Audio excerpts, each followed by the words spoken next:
This is the It's Not So Late show with your host, Aaron Hanania, the voice of young America, interviewing celebrities, influencers, and exploring unique and interesting stories that you need to hear. And now, please welcome your host of the It's Not So Late show, Aaron Hanania! I am joined by Ken Bone, and you've seen him in the 2016 debate. He took the world by storm as a red sweater guy. Now he's here on the It's Not So Late show to talk to us. Ken, thank you so much for joining us here today. I'm happy to be here. How are you doing tonight? I'm doing really well, and I'm excited to have you. And I want to talk about that. How leading up to the debate, can you tell me about how you got involved in the debate leading up to the famous question? It's 100% random. I got a call from the Gallup poll on a Sunday afternoon. It was a number I didn't recognize. I was sitting in my living room watching Futurama, and I figured it was a bill collector because I was behind on my car payment. And I was like, oh, geez, I better make something up so that they don't repossess my car. And I answered, and it was the Gallup poll. They're like, you want to take a survey? I'm like, well, okay, I guess. So they asked me all kinds of questions about the election and politics and all that. And at the end, they spring on you like, okay, we kind of misled you. It wasn't really a survey. It was a screening. We were looking for candidates to come to the debate and ask questions. And based on your answers, you qualify.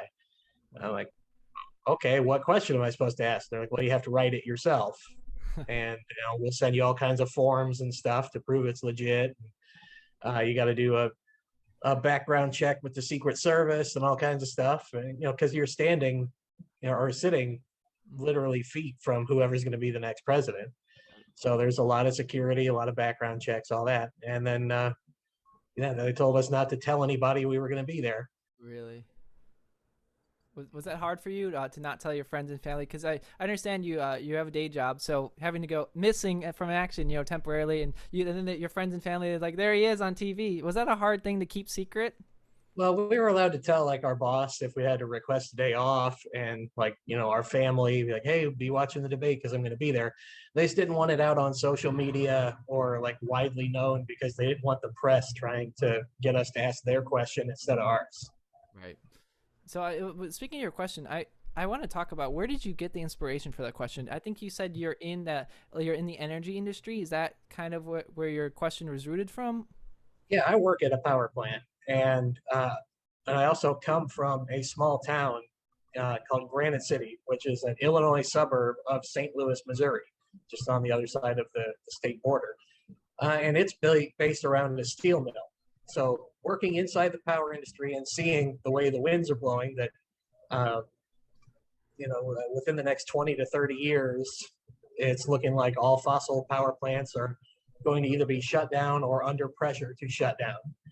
And I've seen what happens in a community that's based around an industry, like my hometown of Granite City was. They were based around that steel mill. The steel mill closed down for a while, and crime and drug abuse and all kinds of horrible consequences sneak in, along with poverty. Because people are put out of work, they get desperate, they despair, and then what are you going to do? Like, one of these power plants shuts down. Most of these power plants are kind of out in rural areas. Mine is, and the community around them depends on them desperately, not only for jobs, but also as a tax base to run their schools and their emergency services and all that. That tax base goes away, those jobs go away. It's not only the workers who are put out, it's the residents of the town who don't work for the plant. They're all of a sudden in desperate trouble. And then let's say the plant or the mill or whatever closes down, and you want to move away to go where opportunity is. Okay, well, 10 years ago, I paid $175,000 for this house out, half an hour from the power plant. And the only reason it was worth that because it's on some decent land and it's half an hour from the local employer. Now I want to sell it. What's it worth now? $65,000. So I get to take $100,000 loss because nobody wants to move out to the middle of nowhere where there's no employment options. Right. And I get to try to start my new life desperately searching for a new job while unable to secure new housing and being deeply in debt on my old house that I can't get rid of. And on top of that, I have to leave my old community and possibly my family behind. Wow. It's not really a fair or kind thing to ask people to do. It's not as simple as politicians like to make it sound like, oh, yeah, we'll offer you job training and you can go and install solar panels. Well, okay. But for one, that only pays like half as well as what these people already do at their plants. And for two, what happens after all the solar panels are installed? Are we just going to be the schmuck that goes around and cleans them with squeegees, working dangerous jobs up on roofs and climbing wind turbines and stuff? Those big giant wind turbines, to work on those, you got to climb up them. Oh yeah. Oh, I don't think I'll be able to do that when I'm 65. Right. Right. And So it's a very complex issue. And of course, neither of the candidates had a satisfactory answer about it. I was really going to ask that, how did you feel that they answered it? Do you feel like they kind of brushed over the fact? Because you know exactly how it works. So were you satisfied with it at all? Not at all. It very quickly turned into Donald Trump uses Chinese steel to make his buildings, and Hillary Clinton loves ISIS and just other garbage, and they didn't really talk about the issue. Right, and that's usually unfortunately what happens. But I think the world liked the fact you asked that question. So did you get a good response from the energy industry, from the clean energy people, for asking and trying to promote what's going on? Clean energy people's their heart's in the right place, and I hope that we'll have 100% clean energy within my lifetime. But the folks that are their public face, they don't even want to be associated with people like me that work in the traditional fossil industry. Right. Because people that work in the fossil industry like me are lightning rods for hate. Mm-hmm. So they don't even want to talk to us. I don't recall any of them ever reaching out to me. Did you now, speaking of hate, did you get any negative lashback? Because I know a lot of for feedback, everyone loved you. I remember seeing you all over the news. You're doing interviews, you're with Anderson Cooper, you're here. So was there like a dark hidden side to all that positive attention? Lots. Anytime you're a public figure, even for a little while and at a small level like I was, everything dumb that you've ever said or done in your entire life becomes news. And so every stupid decision and every half thought out incorrect statement I've ever made was in a newspaper article someplace. The front page of the New York Post a couple days after the debate had a headline that said, Ken Bone is an awful guy. Hi. So that was fun. And also like the occasional bomb threats and SWAT teams at my house. That's not super fun either. Did that happen a lot? I've seen every single police officer in my town where I live now of Belleville, Illinois, at least once has been to my house and had to search it for explosives or gunmen. Oh my gosh. Never found any, of course, because they were all, people doing it for the lulz because they think that's funny to waste police resources and put civilians in danger by sending armed, scared people into their house. But yeah, it's not only is it very inconvenient, it's also terrifying. Right. And it make you pretty upset. Like my son's bedroom is on the second floor, and the police took me and my wife out of the house, and then they had to get him out. And I was like, well, let me go up there and get him. He's already asleep. And they're like, no, you can't go back in there. We got to go get him. So I'm trying to draw them a little map of where his bedroom is and explain to them, like, he's probably got dirty laundry on the floor behind his door. It's not a gunman. Don't shoot through the door, please. Right. Because there's stories all the time of people unfortunately getting killed in these swatting incidents. And I don't want that happening to me and my family. And it was a very real possibility. So thank you very much to the Shiloh and Belleville police departments, by the way, for being cool-headed and really responding well to your training. And being calm and nobody getting hurt when you had to do all those sweeps in my house. So I want to ask, how did your life change, right? So you went from, an energy worker that probably not too many people knew to being like worldwide attention, at your doorstep. Did that change how you go about your everyday life, how you at work? Does that change a lot of things? I'm really interested in this. For a few months it did. Nobody at work cares anymore. But for, several months, it was like, tell us all these stories from the road and how this worked. And I talked to them about it. Now they're just kind of over it. It's just kind of our in joke about whenever I do something stupid at work, they're like, well, you can't fire him. He's famous. Aha. And then we just move on. So it's not really that big a deal with them. Same with the family. We love talking about the stories or whatever, or we'll be watching TV and, somebody will pop on TV and they're like, oh, I like that guy. I'm like, oh, I met him. He's actually kind of a jerk. And we'll talk about that and whatnot. But other than that, in day-to-day life, 5 years out, almost not very much impact. But for the first several months, it was like being, Sean Penn or Michael Jackson or one of those people that would get in trouble for being mean to the paparazzi. I literally could not leave my house without there being people swarmed around me wanting, selfies or quotes or whatever. I Gosh. kind of gets old. Yeah, I bet. And how did your family react to that? Because you said you have a family. Did they like that? Were they kind of like, it'll die down eventually? My son is a very private person, and he was 13 at the time. He did not like it at all. Oh. He's the kind of guy that had he has his friend group of like 3 or 4 guys, and they game online together, and they'll go to each other's houses and hang out or whatever. But that's pretty much it. They have very loose contact with the other kind of cliques at the school, and he's happy with that. And I was kind of the same way when I was in high school. There's nothing wrong with that. But now all of a sudden, everybody in school is wanting to talk to him for the first couple of weeks. He did not like that at all. And my wife, she got tired of having to share me with the public, for lack of a better term. Like, I'd get home from work and she'd be like, hey, babe, what do you want to do tonight? I was like, well, after I get off of Zoom with CNN and MSNBC and this radio station in Atlanta and this TV station over here and then Inside Edition, I'm probably going to go to bed and sleep for 3 hours and go back to work. Oh, my God. And it'd go like that for like a month or two, and she didn't like it either. It was very upsetting. Right.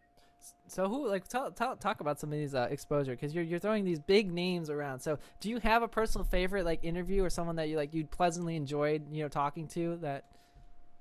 Well, Anderson Cooper was a very nice person. He was a lot of fun to talk to before anybody knew who I was. Like the day of the debate, before we were even on TV, he was very kind and very personable to all of the debate participants and tried to take time out to talk to us all. Just a really nice guy. He's got that reputation in the industry, and it's well-deserved. Though I suppose, to be fair, if you're born with Vanderbilt money, you can pay other people to be mean for you if you really have to. Right. But he was super, super cool. Jimmy Fallon also,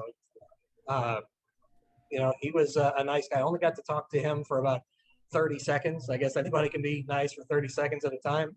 And then I ended up going on Jimmy Kimmel a few times and bouncing jokes back and forth with a professional comedian like Jimmy Kimmel is just so rewarding and so fulfilling. Like all the jokes that I told on Kimmel, they did not come from the writer's room. That was all off the cuff from me. Wow. And Jimmy was like, wow, this guy can actually hang a little bit. So he had me back on a couple of times because that was fun. And that made me feel good. I was like, wow, just based on my own talent, he wanted me to come back. And this guy's a pro, somebody that I really admire.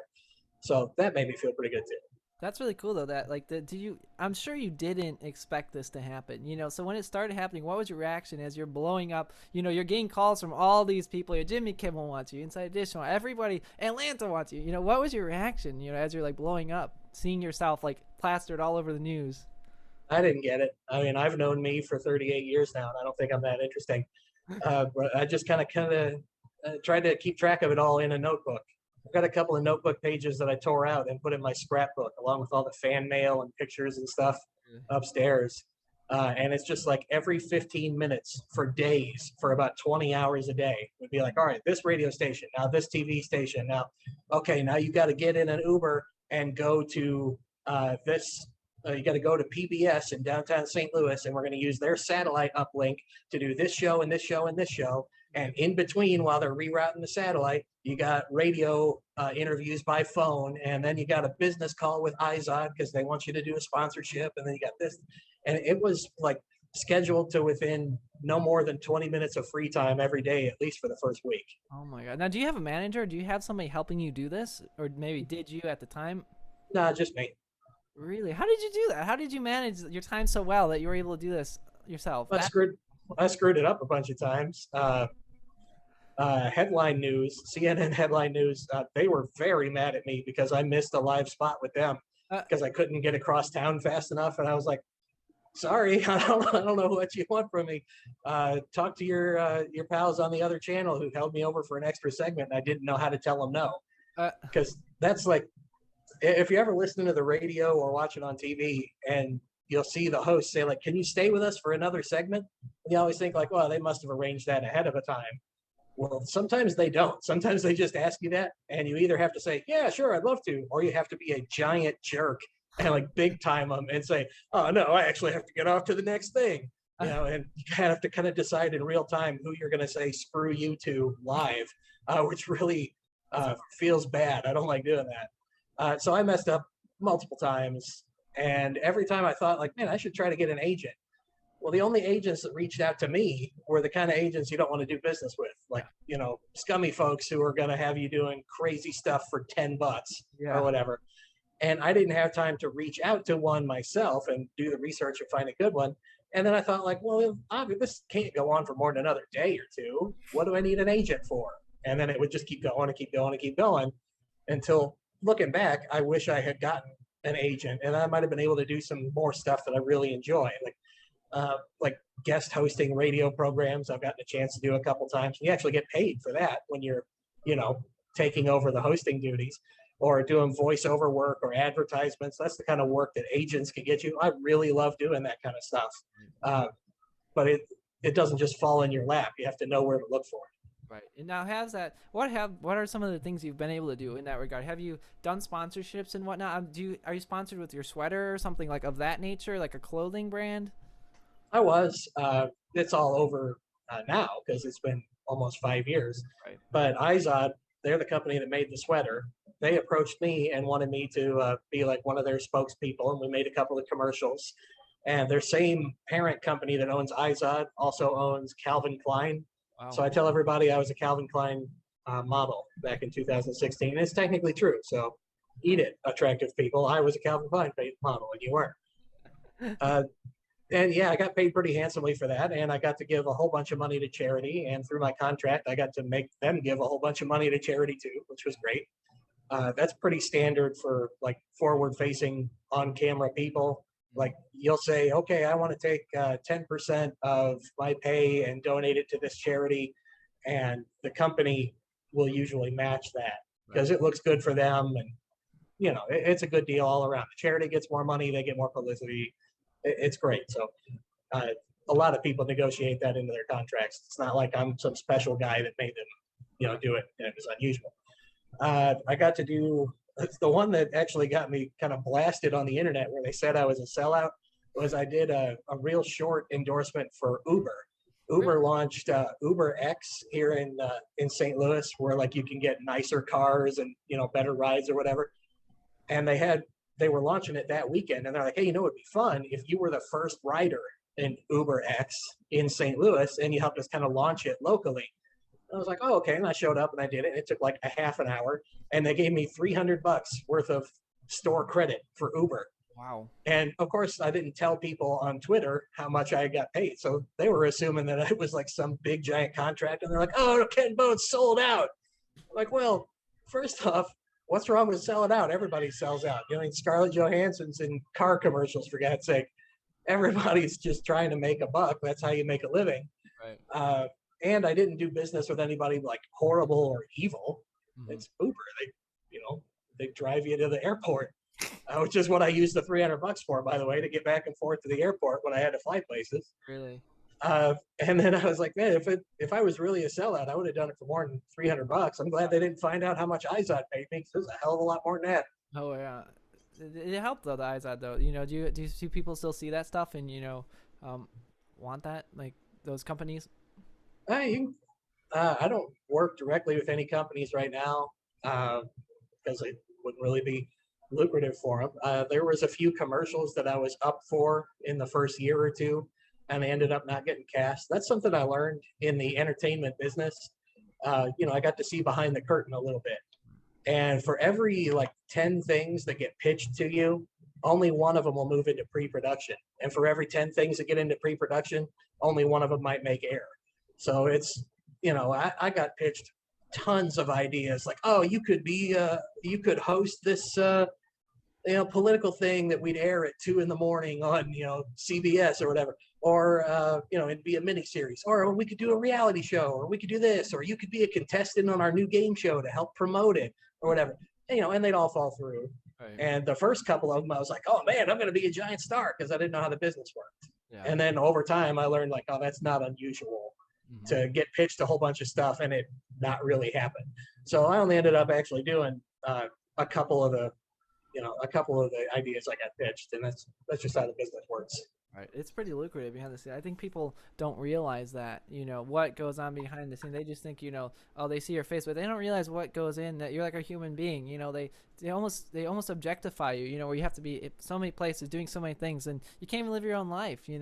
So what was that like then when that slowed down? Was that pretty nice when you can sit on that couch? You're like, okay, I actually have 30 minutes now I can spend today, relaxing. Oh, yeah. Some days, like today, I had a doctor's appointment, just my regular checkup, nothing wrong with me. So I had my regular doctor's checkup, and now I'm talking to you for about the next half hour or whatever. And then I'm going to go watch TV on my couch or go take a nap or something. So that's cool, like a normal dude on his day off. So it's great. It feels great to be back to normal. And then some days it's weird because it's this like existential thing you go through. I imagine it's like if you were in the Olympics, which are going on now, and you win the gold medal when you're 17. And then when you're 45, you look back on it and you're like, all right, I won the gold medal in, hammer throw or whatever. They ain't putting me on Wheaties boxes no more. Now what do I do? Right. So I kind of have that to a smaller extent. Like I did all this cool stuff a few years ago. Now what do I do? Like, should I be trying to do anything, or should I just be focusing on being a regular dude again, which is the avenue I've kind of chosen. But every once in a while, I think like, man, I wonder if I could call this guy and maybe he could get me a minor gig as an extra, doing voiceover work on a cartoon. So that's always been like a job I daydream about, doing voice work like Mark Hamill or John DiMaggio or one of those titans. Oh yeah. Like what type of genre do you want to do in cartoons? Do you want to do more like action cartoons? Do you want to do more like comedy? Do you have like this specific dream? I think I would be better in comedy than in action because like I love watching anime, and I'm a filthy casual, so I watch Attack on Titan and Dragon Ball and stuff. And I don't think that my serious voice is as good as my funny side character, voice. So I think I'd do better in some kind of lighter-hearted thing. Right. Can we get a demonstration of some of your voices? Well, I don't do a whole bunch of weird voices. That's the thing with like the modern voiceover industries. You don't really do a whole bunch of like really wild different voices. You just kind of emote in your natural voice in a few different ranges. There's very few people out there that can really do wild ranges of voices, like Tara Strong. She does a million different roles, and some of them you wouldn't even know it was her. But then you have folks like Mark Hamill, who just sometimes he's in kind of a lower register, and sometimes he's a little gruffer, and sometimes he's a little higher, and sometimes he's doing his crazy Joker laugh, but you can tell it's him. But that's okay, because in live action, you see an actor and you know it's him. That doesn't take you out of the experience. It's just different ranges of performance. And I'm obviously not as good as him, but I'm in that kind of a range where I don't like alter my voice a ton. I just try to emote more and fit characters. Right. That's cool. No, one of my favorite shows is The Simpsons, and talking about how some of those actors, they do like 15, 16 characters, completely different voices. So like, exactly that, but you recognize them. It's recognizable, to that. So do you have a favorite show to watch? I know you were talking about some of the shows you do watch. Do you have one that you just like above another one? Like Parks and Recreation is probably my favorite television show ever. It's just genius. Chris Pratt and Amy Poehler and Rashida Jones or some of them, and all the others, just some of the best performers, especially off the cuff and doing improv stuff ever. They're just amazing. So I love watching. There's nobody on there I don't like. That's fun.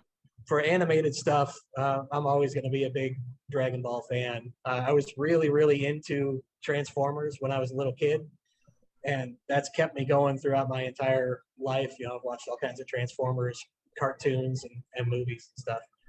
That's actually my earliest memory. The Transformers animated movie came out in 1986. Wow. And I was almost 4 years old. It came out in the summer of 86, so I was 3.5 years old. My parents took me to see it because I love the Transformers cartoon. And my earliest memory is of Optimus Prime dying, which is only about 20 minutes into the movie. And the whole theater full of kids just wailing and crying. Really? That's so funny that that's your first memory is the Transformers movie. Now, have you gotten to, like, since you had your blow up, have you gotten to meet some of these actors and voice actors and actresses from Hollywood?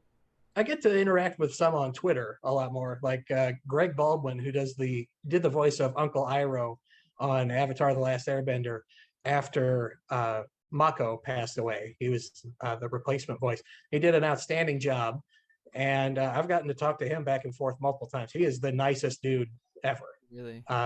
He actually messaged me first because some of his friends were teasing him and saying that he looks like me because he's got the mustache and he's got like a bald spot and everything too. And so it was pretty fun talking to him. But I don't exactly get to go to like Hollywood parties and hang out with these folks. Some content creators online that I really like a lot. We talk a little bit in the messages behind the scenes. More people that are like YouTube creators and Twitch streamers and stuff know each other than it really seems like, because they don't all want to just make it a cheap marketing thing. They want to be buddies. So you'll talk to each other in the DMs and stuff instead of out in public, just so it doesn't seem like you're trying to promote constantly. Because there's always that danger that you're seen as some kind of shill or whatever. Right. So there's a few of them that I'm friendly with, but we all live in different parts of the country, so it's not like we hang out all the time. What was that like though too? When you had this and you're getting these huge people that are like tagging your your Twitter, KenBone18. You're verified. You have over 150,000 followers on Twitter. What was that like when you were checking your phone and you're seeing like, I think I saw Snoop Dogg tweeted at you. Some of these like really, really big names. Oh yeah, I'll still occasionally get mentioned or tweeted at or liked or followed by somebody really big. Just last week before the Olympics started, Simone Biles liked one of my tweets and I was geeking out over it. Really? I was like, wow, this is the greatest, one of the greatest athletes ever, certainly the best female gymnast probably in history. Just liked one of my tweets. And while she's only a few days away from an Olympic competition, that's crazy. So that was really fun. And, that kind of stuff will just happen every once in a while. And it's just because I still have a rather decent sized reach. It's kind of a numbers game that eventually your stuff is going to get seen by somebody you think is cool. Right. That's where you have content. Have you thought, are you on TikTok? No, I've thought about it, but I don't know that people want to see me do like some kind of weird stream of consciousness, just spewing 1 to 3 minutes at a time out into TikTok. Maybe I should. I don't know, but I'm an old man compared to most TikTok creators. True. You'd be surprised, as someone who helps people on social media, there's 80, 90-year-old grandparents there and have millions and millions of followers. You should, because I think people would love to hear some of your stories, some of the stories of the behind the scenes stuff that, people don't realize you got to do. I think that's really cool.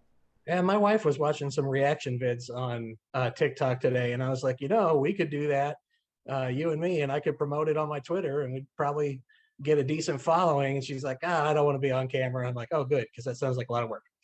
I don't want to do it. She's like, we've already been there, done that, seen that. Don't want to bring that back. Oh my goodness. But yeah, TikTok's crazy. Twitter. So is that your main platform though? I'm assuming it's Twitter. Yeah, I'm not really that present on any other platforms. I do have an Instagram, but I never even look at it. I have a Facebook, but it's not like a public figure fan page. It's just my personal Facebook that I've had forever. So there's actually a limit on how many friends you can have. You can only have 5,000 friends. Really? And once I hit that limit by hitting the confirm button over and over again, it told me I couldn't have any more. So I'm like, oh, okay, this is not really a great public outreach program when you're limited to 5,000 people. So Twitter's pretty much it. What do you like to post there on Twitter? Since Twitter for me just doesn't work out that well, so that's why I'm asking you. Like, what do you like to post? Well, Twitter is a combination of dad jokes and inane political commentary. And then every once in a while, I'll get really mad at some politician and, post something, countering one of their arguments or calling them stupid or something. I try to stay away from that because I don't want to be like Mr. Negative. But every once in a while, they just make me mad. Keith Olbermann makes me furious, and I like to make fun of him when he posts something stupid. That's funny. Now, the question is, since you called them out, do they ever call you back out, or like, do they ever respond to you on Twitter? Oh yeah, George Takei, Mr. Sulu from Star Trek, he hates me very, very much. Really? Yeah, so I actually blocked him because I didn't want to hear it anymore. I told him that Chekhov was a better bridge officer anyway, and then I blocked him. That's That's amazing. That like you that's crazy. Like what started the feud between you guys? I didn't vote for Joe Biden because I don't like him. I also didn't vote for Donald Trump because I don't like him either. So I voted for a third party candidate. And George K is like, how could you possibly do this? And I'm like, well, because both the candidates sucked. I don't know what to tell you, George. Um, Really? sorry. Also, I live in the state of Illinois, which went for Joe Biden by like 30 points. And I knew that was going to happen. If I lived in a purple state where there was some kind of risk that Donald Trump was going to win, I probably would have just voted for Joe Biden, gritting my teeth the whole time, even though I don't really like him. But I don't. So I got to consequence free vote for whoever I freaking wanted to. And a lot of people didn't like that. I feel that. I'm also from Illinois, which is kind of funny. I'm from southwest side of Chicago. And you're from, I think, your south part, southwest part of this. Yeah, real close to St. Louis. Yeah, I can be at the St. Louis Arch in like 20 minutes. Oh my gosh! Now, do you get recognized a lot out there? In St. when you do go downtown to St. Louis, I can't imagine in a small town. People probably already just know who you are. Well, here in Belleville, everybody that cares to talk to me already has, so they're kind of over it.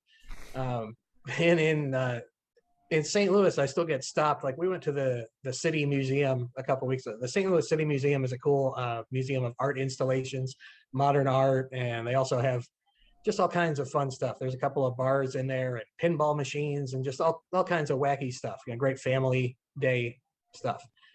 So we went there, and a few people recognized me, but I usually keep the beard just so that fewer people do.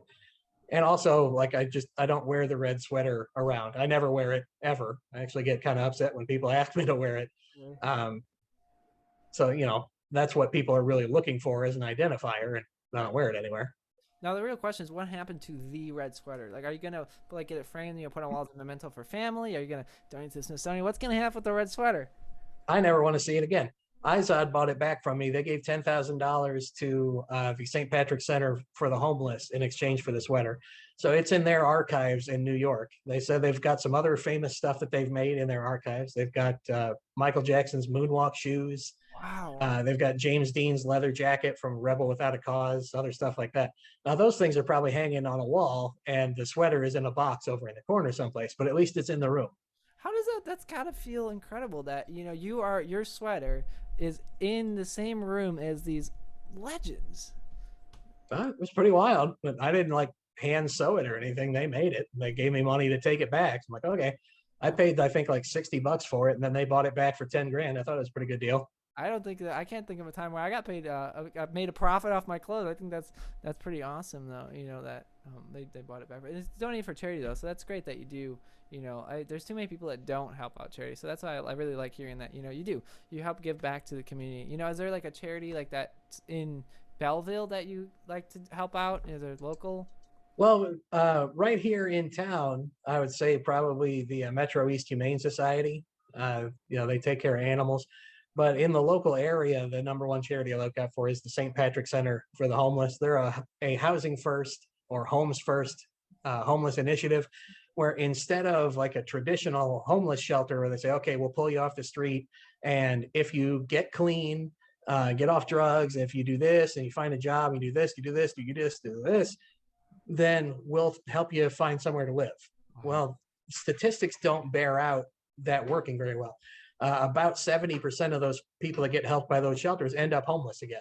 Mm-hmm. Well, about 30 years ago, somebody came up with the idea of turning the script upside down, and they did housing first, where they'll just take somebody who needs a home and they'll get them a voucher for an apartment, and they're like, here you go, you live here now. Wow. And they'll get them all set up, and they might still be strung out on heroin real bad.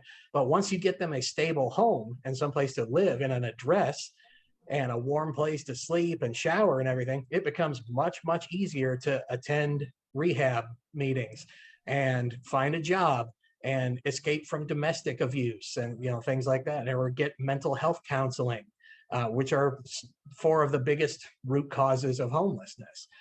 Right. So they have more like an 80% success rate. It costs a lot more money, but it helps a lot more people. Right. And that's awesome. Speaking of positivity, my show is geared towards younger people. So what advice do you have for younger people, just in general, given what you've gone through and given your experiences, what do you have to say to them? Don't let anybody tell you who you are. Constantly on the internet, on Twitter especially, I have people trying to define me and tell me what I am. They don't know me. They don't get to tell me what I am. I am what I am, and I am the person that I choose to be. And if you don't think you're a good enough person, there's two factors to that. One, you probably are. And two, you can make yourself better by the time you go to bed tonight than you were when you woke up. I like that. I like that a lot, actually. And I want to. Where can people follow you too? So if people are interested in your story or following you, or learning more about what you do, and who you are as a person. Where can they follow you? I'm at Ken Bone on Twitter. I respond to as many people as I possibly can, in the mentions and all that. So if you just tweet at me, chances are I'll probably answer you, and we can talk about it. Or if you want me to tell happy birthday to your brother-in-law or something weird, you can also book me on Cameo. Oh, that's awesome. Have you done some fun cameos? Any? Yeah, well, I've done like 2,200 of them so far. I think they've ranged from, Oh my. like announce the draft order for my fantasy football team to like tell my cousin good luck for he's getting married. And then a lot of them will just be weird inside jokes. Be like, hey, Ken, this is Derek, and I want you to tell Jerry, waka waka, boing. And I'm like, okay. And then I'll say the dumb thing, and they pay me $25 or whatever, and Oh my we god. move on. Cameo is an interesting place. I'm on there, so I can completely relate with those unusual things. And you read the request, and you're like, what is it? You try to think, you're like, how are they going to turn this back? Like, what is going on here? So that's funny. Yeah, so sometimes I read them, and I'm like, I don't even understand what this means. And occasionally there'll be a word, and I have to Google it to make sure they're not getting me to say like a hidden racial slur or something. Yeah. That's very rare though. Right. They mustn't want you. They want Ken Bone. They're not trying to out you. That. But there's of course. Yeah. One of my favorites was a couple of months ago. A guy got me to do a cameo for his buddy. His name was Dave or something, and to tell Dave how much I appreciated his hard work. And then he said on Twitter, like, joke's on you, Dave, because you hate Ken Bone. So I got him to do this cameo for you. And it just turned into a thread where they kept mentioning me about how much they hated me. And I just had to jump into it. I was like, whatever, I got your money, stupid. And that shut him up. My view on hate is that, like, it's more views, more exposure, more comments, boosting the algorithm, and they're spending time looking at something I do. So it might be win. If they got to pay me $20 so they can look at my face and hate me, keep it coming, I guess. I'll have my truck paid off in no time. I love that mindset. I wish more people had that mindset and positivity. Well, Ken, I don't want to take up too much of your time. I want to thank you so much for joining me here. Do you have any last final words you want to say to the audience here before we head out? Just remember, everybody, that I know that we're all very online engaged people, but every once in a while, take a whole day from the time when you wake up till the time you go to bed, and don't look at any social media at all. Just take like one day every week or every couple of weeks, and you'll be amazed how much better you feel. Because part of what drives the algorithms is hatred and negativity. And if you just purge that from your life, even for a few hours every once in a while, you're going to feel better. Amen to that. Thank you so much, Ken, for joining me. Happy to be here. Thank you.